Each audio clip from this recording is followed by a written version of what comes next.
Respected viewers, this is S. Akbar Ali, Assistant Professor of English, Jamal Muhammad College, Trichurapalli. I feel very happy to discuss the famous novel of Mulk Anand, that is The Untouchable. Mulk Anand was born in the year 1905 and died in the year 2004. This novel, The Untouchable, was published in the year 1935. Mulk Anand is an Indian novelist. He is referred to as the mouthpiece of the underdog. He was influenced by Premchand and Tagore. He was educated in University of Punjab. He went to London to study philosophy. He got a doctorate degree in philosophy also. His autobiographical novel Morning Face runs over 600 pages.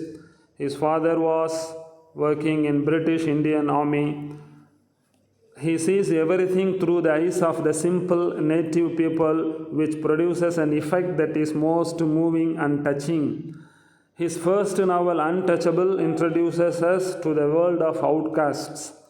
Coolie, Two Leaves and a Bud, Big Heart, The Village are his famous novels. He got Sahitya Academy Award in the year 1972. He is a novelist who writes with a purpose, and that purpose is concerned with social reform. He is a writer with deep human sympathies, a committed writer and humanist par excellence. He lives in Kanda, 70 miles away from Bombay. This is the social novel. The theme is untouchability, which exposes the evils of Indian society. Days were there when untouchables, could not draw water from well. They can't see God's idol. They can't even go to school. Even to buy sweets, they are treated cruelly. Untouchable is a protest against the atrocities committed against the downtrodden. Casteism is a terrible crime and so must be wiped out. Capitalistic attitude is to be given up. All are equal and free. Women are equal to men. War is evil and is to be avoided at any cost.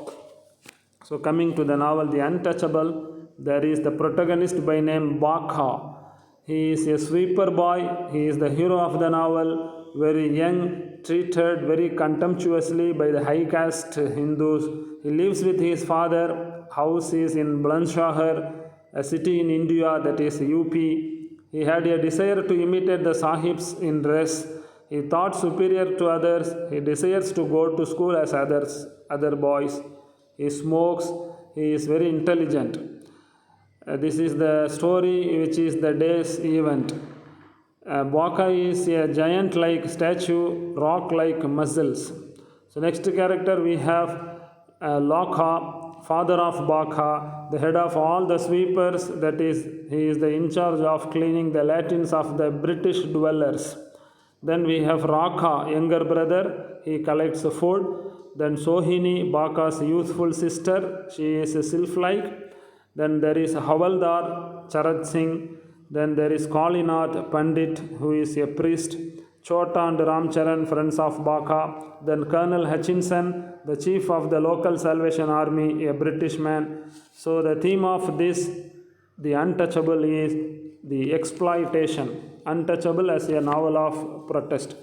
So one cold morning, Baka gets up when Sohini, Raka are asleep. He curses himself. Charat Singh takes care of him. Other Hindus equate him to the dung he deals with. His sister waits near a well for water. Temple priest gives some water to Sohini only to cast amorous glances at her. She is asked to sweep clean the outer premises of the temple. Baka, absorbed in his work, collides with a high caste Hindu. He creates a big racket. Baka is abused, he is beaten, he is untouchable.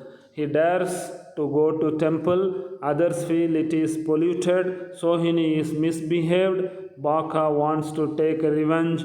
Sister holds him back. He goes to collect daily quota. A sadhu is offered food by a woman respectfully. For Baka, she throws a piece of bread. He is consoled by his father, asks him to accept his lot. He says that their sincere work would reward them. Chota and Ramcharan console Baka, but he is not comforted. Baka picks up a child of a caste Hindu. When child is hurt, the mother chides him for polluting her son, feels miserable. His father accuses him, he feels wounded, he runs away from home. Colonel Hutchinson consoles, hoping to convert him to Christianity. He comes across a crowd that awaits the arrival of Gandhiji. He hears Gandhiji's talk on the evils of untouchability. He tells that the Harijans need not be ashamed of their caste, for it is they who keep the place clean. Bakha feels thrilled. He walks into the sunset with optimistic thoughts of a free, happy future. Gandhi's life's mission to see the untouchables emancipated. Bashir, a lawyer, there is a Bashir, he is a lawyer, critiques most of Gandhiji's ideas. Sarshar, a poet, defends Mahatma. So there goes a talk of flushing toilet in India, a machine that eradicates the need for humans to handle refuse. With the peace of home, Bakha hurries to home to share news of Mahatma Gandhi's speech with his father. There ends the novel. Thank you one and all.